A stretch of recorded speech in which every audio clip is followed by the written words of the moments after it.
So I was just thinking about my relationship with my partner, who I'm now in a relationship after not being in a relationship for a very long time. And when we met in 2014, I didn't know anything about conscious creation or manifestation or anything like that.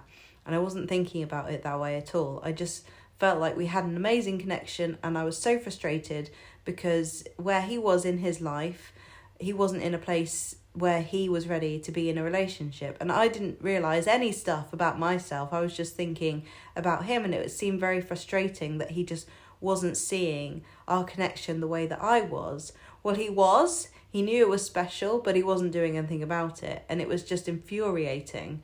And so I was thinking about what kept it special, what kept our connection there, what really was the thing that made us end up being together, actually. And when I think about it, I think that there's something that I suppose I haven't really spoken about that much before. And that is that one of the things that I really did to keep myself as a high value person in his life and to keep our connection special was that I backed out immediately if I felt like there was anything that was not what I wanted. So, for example, when we met, he was, I didn't actually know that he was seeing someone else. We weren't seeing each other. We weren't officially together. We just liked each other from a distance. There was a chemistry. There was something going on. But as soon as I found out that he had a girlfriend, I just backed away. I said, no, I can't do this. I feel too much for you, and it's too painful for me, and I'm not going to get involved in that situation if you're with someone else. And, you know, it wasn't really a very serious relationship that he was in, and that's probably why he didn't tell me about it at the time. But to me, even any other connection with another person was enough for me to say bye. And I didn't want to say bye because I really wanted to be with him. But at the same time, I just didn't want to undervalue myself. And, you know, so that meant that there were many periods of silence because he wasn't willing to adjust. He wasn't willing to meet me where I was. You know, I was saying no. I don't want to talk to you if you're seeing someone else. And, you know, he respected that. He actually respected that, which was kind of annoying because I wanted him to chase me. I wanted him to, you know, be really devastated that he lost me and all these things. But he was just kind of getting on with his life. And he was saying things to me like, you're so important to me that I can't be with you at this time in my life because I know I'll mess it up. And it was so frustrating because I was thinking that all sounds very fear-based and, you know, I'm scared too, so why can't we just be scared together? And I had all of this logic about why we should just be together now, but he wasn't ready. He wasn't ready and there was nothing I could do about it. So I had to say, okay, then we can't speak. So if he wasn't going to engage in the conversation with me the way that I wanted him to, then I just kept saying, bye, bye, bye. Hello again, bye. And it happened so many times, you know, we'd reconnect and then it would be like, how's life now? How are you feeling now? And we'd have these beautiful connections and beautiful conversations, and it would always end up with him not being quite ready. And it happened for years. And every time it got to the point where I realised, okay, he's not ready, or, you know, maybe we talked again and we just happened to speak while we were both with other people at one time, that wasn't going to work for me. So again, bye. Even there was one time where, you know, quite platonically, we were going to meet up in Thailand. And I wasn't sure if he had a girlfriend or not. And it was blurry about, you know, me and him. But I knew that our connection was so much more really than a friendship. But it was so blurry and confusing at the time that we were just going to kind of meet up. We hadn't seen each other in 4 years. But then I found out he was still with his girlfriend. And so I said, I'm sorry, I can't meet up with you because you're still with your girlfriend, even though I knew that nothing really would have happened, but I wouldn't meet up with him if he had a girlfriend. I never met up with him. Once I knew that he had a girlfriend, I didn't go down that road. And so I kept myself as this person that he could not have unless he was going to, you know, meet my requirements of what the situation had to be, which was he's not seeing anyone. He actually wants to be in a committed relationship and he only wants to be with me. Those three things had to be there. Otherwise, I was going to go, nope, I can't speak to you again. And the thing is that it kept happening. We kept reconnecting. Is it this time? Nope. Okay, bye. And every time it would be like these short little interludes of communication, and then I'd realise that it wasn't the right time, and we'd go our separate ways again. That must have happened 4 or 5 times over the years. And what I think that did was it made me feel safe, that I was the special one, that I was the one that he couldn't have unless he was going to meet my standards. And yeah, when I think about it, that is what I did. As soon as there was any sight of anything that wasn't what I wanted, I left. I said, bye, I can't do this right now. And that was really annoying because I never wanted to do that. I wanted him to just chase me. I wanted to make him see that I was the one. And I was in some way still the one doing the chasing. I was doing things like, posting lots of things on social media that I knew he would see somehow. And I was thinking, I hope he sees this because then he'll miss me and then he'll reach out to me. And I was doing these things that were kind of manipulative in a way. And it was all just trying to get his attention. But I wouldn't engage in a conversation with him if he was with someone else. That was always a total, no for me. So it was very frustrating for me when he was with other people, because over the years he was, dating. He was just dating other people. He was at that period of his life where he wasn't really committing to anybody. And he was not ready to commit to me. And so it was really, really frustrating to feel like I was the one, but yet he's going around, having experiences with other people, and I know that they're not me, and I know he's, our connection is much deeper and much more important, and this is how I felt anyway. Why are you not seeing it the way that I am? That's what I used to feel like.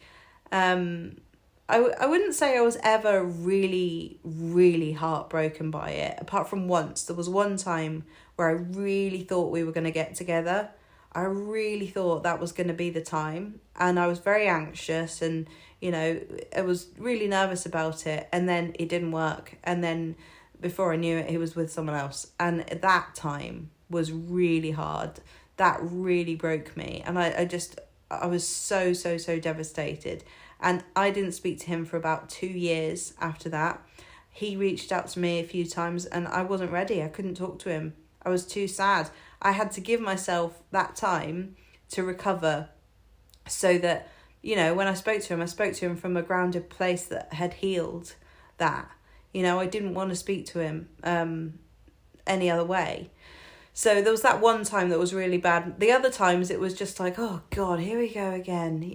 This is ridiculous. And it used to be more annoying than it was heartbreaking and anything like that. So yeah, I kind of got over it quite quickly. Whenever I saw, oh, has he got a new girlfriend? Okay, he's got, by the way, this is over a period of years and years and years. And by the way, I was not sitting there manifesting him the whole time. I just had a feeling that me and him would be really good together, and it was very annoying that we weren't getting that opportunity. That's how it was. And I felt like I really felt a lot of love for him, and I wanted to give it to him, and that was just really hard to not be able to do that. I was drawn to him and his family and everything about what I knew about him. I just wanted to be part of it. And it was just infuriating. It was just absolutely infuriating. And at times really sad, because I just felt like, well, when am I going to get over this? And why haven't I met anyone that is anywhere comparable, And like many of my clients, I know that you can relate to this. It just was a really, really long journey. But I wanted to do this video to say that I was just thinking about that. That is one thing that I did. I backed out every time there was even a slight hint of this isn't going the way that I want it to. It was a no from me. It was okay, bye. You know how important our connection is. And eventually, he was like, actually, yeah, and I know in videos he said, oh, me and you were always going to end up together. He said that stuff, and to me, he wasn't acting on it. He just wasn't acting on it. So it was like, Words meant nothing in the end. All these nice things that he was saying, it kind of meant nothing because he wasn't acting on it. So it wasn't until he actually said, yeah, actually, I do think we should be together. And I've always thought we should be together. And now we're going to be together. And even then I was a bit like, really? You know, it was just like, are you sure? And it took me ages and ages and ages to see that actually he meant it. He did want to be with me. But basically, in essence, keep yourself high value. Don't mess around in situations where someone is just not giving you what you want. Say, no, see you later. You know where I am. I know that's hard. I know that's really, really hard. It was really hard for me. It was so hard for me to do that. But at the same time, it was harder for me to keep hitting the same old wall and having that same old conversation. I just didn't want to do it. And I didn't want to hang around and feel rubbish about myself. So, you know, that was the way that I think I kept our connection special. And basically know your standards. Know your standards, know what you want, and don't accept anything less. That's my advice. That's my unsolicited advice. I know that sometimes this is incredibly difficult, and I know that there's lots of you in situations with third parties and things. You deserve better. I just have to say that. You deserve better, and you have to act like you deserve better. And you have to trust that this person knows that. And they know that your connection is special. And you have to trust the unfolding and trust the process with this. But this is one of those things where you have to really set your boundaries, I think. And it's really difficult. I know it's hard. I really deeply understand it. There's absolutely no judgment from me. There is really no judgment from me. I've been there. I've actually been there I actually didn't do this with another person. So with Johnny, I always backed out. I always said, no, bye. But I have been in another situation before with another guy years ago where he was with someone else and I couldn't stop talking to him. I couldn't stop chasing him. I couldn't stop that connection. And it was very addictive. And I look back at that now and I think, oh my God, what was I doing? Why was I devaluing myself so much? Why was I doing it? And I really do think, I guess I didn't know what I know now, that's it. But with Johnny, for some reason, I didn't do that. I thought the connection was too special for me to show up as someone who would be second best, who would ever be second best. And I've never been second best because I never showed up as second best. That's what I believe. So I thought I'd share this with you because, it was just interesting thinking about that. Let me know what you think in the comments below. I do deeply empathise with anyone who's in this situation. It's very difficult. Just know your worth. Know your worth. That's it. That's all you got to do. And if it doesn't feel easy right now, keep working on your self-concept. Keep working on your self-love. And that will change over time. And you'll know what to do. And you'll know when to do it. Okay? Sometimes people ask me, how did you forgive him? And did you not feel like you were second best whenever you got together? And how did you get over the hurt and things like that?